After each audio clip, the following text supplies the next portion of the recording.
आज सुबह से दिल किसी काम में नहीं लग रहा था। बार बार गालों पे गर्म आंसू लुढ़क जाते। कोई कितना रोएगा। तो थक के उठी, बाथरूम में जा मुंह हाथ धोया और एक कप चाय ले बालकनी में बैठ गई।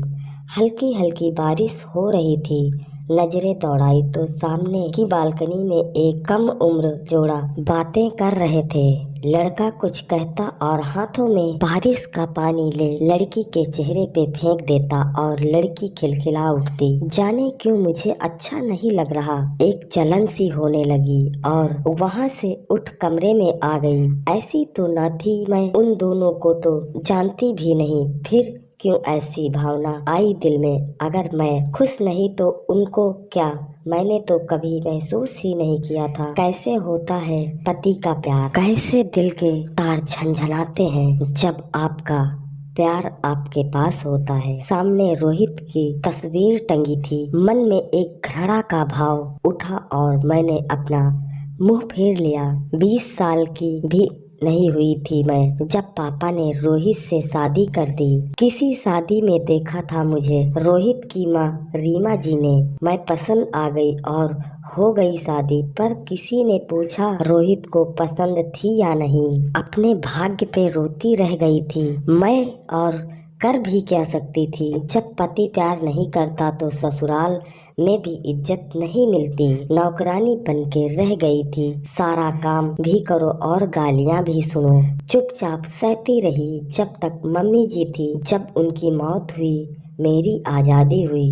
उस दिन रोहित से बस औपचारिक बात होती। हफ्ते में सिर्फ एक दिन के लिए संडे को आते और बाकी दिन कहाँ रहते ना मैंने पूछा, ना उन्होंने बताया। कभी गुमनाम बनकर रह गई थी मैं, ना कोई वजूद ना कोई पहचान। अगले दिन अखबार लेने के लिए दरवाजा खोला तो पड़ोसन नेहा अपनी बच्ची अवनी के साथ लिफ्ट के पास खड़ी दिखी। थोड़ी परेशान दिखी तो मैंने पूछ लिया, क्या बात है, परेशान लग रही हो नेहा। अरे भाभी, ये सुमन काम वाली अभी तक नहीं आई। अब अवनी को ना साथ ले जा सकती हूँ ना छोड़ सकती हूँ, रोज ऐसा ही करती है। आज मेरी मीटिंग है, बताओ मैं क्या करूँ। रोआसी होकर नेहा ने कहा। 2 मिनट मैंने नेहा और अवनी को देखा और नेहा से कहा, तुम मेरे पास छोड़ दो। चौंक के नेहा ने मुझे देखा। आप परेशान होंगी भाभी। अरे नहीं, दिन भर बोर होती हूँ।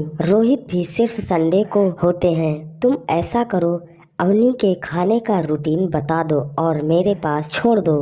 मेरे पास खुशी खुशी अवनी को छोड़ नेहा ऑफिस चली गई। जब सुमन आई तो मेरे घर पे ही आकर अवनी के साथ खेलने लगी। अवनी के साथ मैं भी बच्ची बन गई थी। आज ना जाने कितने दिनों बाद मुस्कुराई थी, खुल के हंसी थी। शाम को नेहा आई और मुझे गले लगा कर धन्यवाद दिया और अवनी के जाते ही एक उदासी सी छा गई। वापस ऐसे नहीं जी सकती मैं, और किसके लिए खुद को सजा दे रही हूँ। इस तरह घुट घुट के जी रही हूँ। उस रोहित के लिए जिसने मुझे पलट के देखा भी नहीं आज तक। एक फैसला ले लिया मैंने आज खुद के लिए, अपने स्वाभिमान के लिए, और सालों के बाद सुकून की नींद सो गई।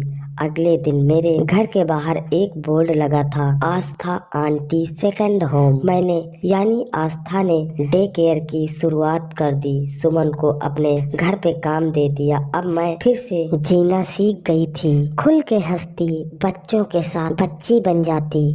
एक बार फिर से जीना सीख लिया था मैंने। इस बार खुद के लिए एक नई पहचान मिली थी मुझे।